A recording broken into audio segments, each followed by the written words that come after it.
என் சமூகம் தினம் தினம் விழுவது கண்டு மனவேதனை. யோபு தான் பிறந்த நாளையே சபிக்கிற அளவிற்கு நம்மை புதுப்பித்துக் கொள்ள ஒரு வாய்ப்பு.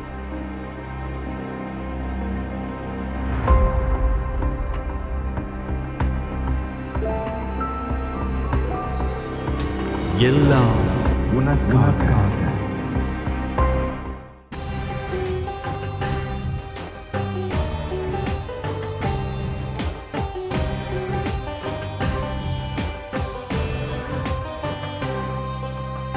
ஆயத்தமாவோம் வா, தினமாயத்தமாவோம் வா, உள்ளத்தை திறப்போம் வா, நம் சிந்தனை தெளிவோம் வா.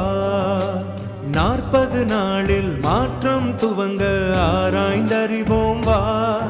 இந்த 40 நாளில் மாற்றம் துவங்க ஆராய்ந்திடுவோம் வா. நல்வழியை தேர்ந்தே வா, இறை வார்த்தையில் நடப்போம் வா. ஆயத்தமாவோம் வா, தினமாயத்தமாவோம் வா.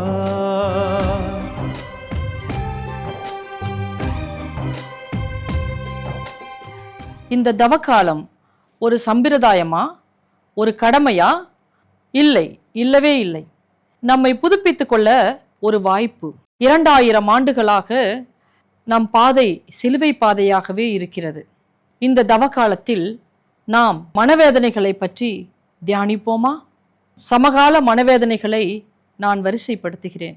இங்கு ஜனநாயகம் பணநாயகமானதால் மனவேதனை, கண்ணியம் மருத்துவமனைகளில் அந்நியமானதால் மனவேதனை, பள்ளிக்கூட பாஸ் மார்க்குகளை விட டாஸ்மார்க்குகளுக்கு மதிப்பு அதிகமானதால் மனவேதனை, வஞ்சமில்லாத பூமி லஞ்சம் பூமி ஆனதால் மனவேதனை, அன்பான சொல் பேசிய திருநாட்டில் கேடான செல் பேசுகிறது கண்டு மனவேதனை. அன்று அன்னை மரியாவின் விழிகள் அழுதது, இன்று பாரத மாதாவின் விழிகள் அழுவது கண்டு மனவேதனை. இறைமகன் இயேசு 3 முறைதான் கீழே விழுந்தார். என் சமூகம் தினம் தினம் விழுவது கண்டு மனவேதனை. தன்னை திருப்பலியில் ஒப்பு கொடுத்து பங்கேற்பவர்களை விட ஒப்புக்கு பங்கேற்பவர்கள் அதிகமானதால் மனவேதனை. மனவேதனை ஏற்படுத்தும் வலி எக்காலமும் மாறாது. விவிலியத்தின் வலிமிகுந்த பக்கங்களை உங்கள் செவிநோக்கி அழைத்து வருகிறேன். நான் சொல்லும் வார்த்தைகள் எப்போது கேட்டாலும் வலிக்கும். புலம்பல் ஆகமத்தில் கிமு 586 நடந்த எருசலேமின் பேரழிவை வாசித்து பாருங்கள். இப்பொழுது வாசித்தாலும் வலிக்கிறது. என்றும் தீராது இந்த மனவேதனை. கெத்சமனி தோட்டத்தில் இறைமகன் அடைந்த வேதனை, தந்தையே எப்போது அகலும் இந்த துன்பம் என கேட்கிற அளவிற்கு கொடூரமானது அந்த வேதனை. மறக்க முடியுமா இறைமக்களே இயேசு பட்ட மனவேதனைகளை? மத்தேயு 27:3 நாளில் யூதாசு ஓடி வந்து இயேசுவை காட்டி கொடுத்ததற்காக மனவேதனைப்பட்டு புலம்பி அழுகிறான்.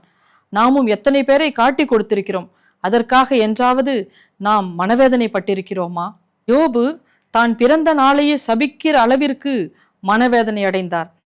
யோபுவுக்கு மனவேதனை இருந்தது போலவே மத்தேயு 26:38 அவர் தம்முடைய சீடர்களிடம், எனது உள்ளம் சாவு வருமளவிற்கு ஆழ்துயரம் கொண்டுள்ளது, நீங்கள் என்னோடு இங்கே தங்கி விழிப்பாயிருங்கள் என்றார். இயேசுவுக்கு கூட அந்த துன்பத்தில், அந்த மனவேதனையில் ஒரு துணை தேவைப்படுகிறது. நாம் துன்பத்தில் இருக்கின்ற, துயரத்தில் இருக்கின்ற, மனவேதனையில் இருக்கின்ற என் சகோதர சகோதரிகளுக்கு துணையாக இருந்திருக்கின்றேனா? சிந்திப்போம். மத்தேயு 26:74 இந்த மனிதனை எனக்கு தெரியாது என்று சொல்லி சபிக்கவும் ஆணையிடவும் தொடங்கினார். சேவல் கூவுமுன் நீ என்னை 3 முறை மறுதலிப்பாய் என்று இயேசு கூறியதை பேதுரு நினைவு கூர்ந்து வெளியே வந்து மனம் நொந்து அழுதார். இயேசுவோடு உடன் நடந்தவர்கள், அவரோடு பயணித்தவர்கள் இயேசுவை மனவேதனைப்படுத்தி விட்டோமே என்று கருதி அவர்களும் மனவேதனைப்பட்டார்கள் என்பதை நாம் பார்க்கிறோம். நாக்கில் எலும்புகள் இல்லை, ஆனால் அது இதயத்தை உடைக்கும் அளவிற்கு வலிமையானது. நாம் பேசுகின்ற வார்த்தைகளில் மிகவும் கவனமாக இருப்போம். எல்லோருடைய வலியையும் புரிந்து கொள்ள தேவையில்லை, ஆனால் எல்லோருக்கும் வலிக்கும் என்பதை உணர்ந்தாலே போதும். யாரையும் எப்பொழுதும் காயப்படுத்தும் எண்ணம் கூட நமக்கு தோன்றாது. அடுத்தவன் அடுப்பில் என்ன அவிகின்றது என்று ஆராய்ச்சி செய்யாதீர்கள், உங்கள் அடுப்பில் என்ன கருகி கொண்டிருக்கிறது என்பதை கவனியுங்கள். நாம் பிறரை குறை காண்பதிலும் பிறரை யோசிப்பதிலும் இருப்பதை தவிர்த்து நான் எப்படி இருக்கிறோம் என்று நாம் ஆராய்ச்சி செய்திருக்கிறோமா? யாதனின் யாதனின் நீங்கியான் நோதல் அதனின் அதனின் இளன். இந்த திருக்குறளில் இருக்கின்ற 7 சீர்களில் ஒரு வார்த்தைகள் கூட உதடோடு ஒட்டாது.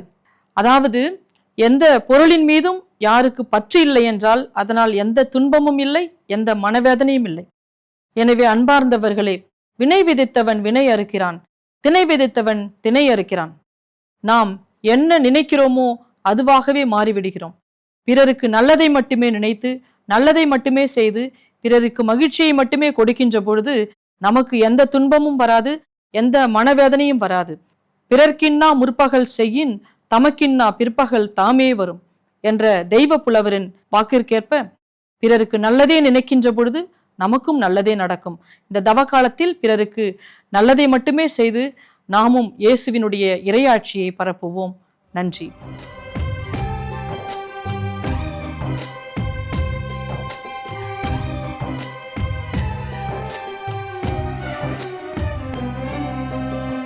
சாம்பல் பூசி சரணடைவோம், ஒற்றுமையாய் ஜெபித்திடுவோம், ஆற்றல் வேண்டி தவம் இருப்போம், உறுதியோடு நிலைத்திருப்போம், ஏழ்மை மாற உதவிடுவோம், உறவை காக்க முடிவெடுப்போம், வேதம் கூறும் வழி நடப்போம், இறைவனிலே இணைந்திருப்போம். ஆயத்தமாவோம், நாம் ஆயத்தமாவோம், ஆயத்தமாவோம்.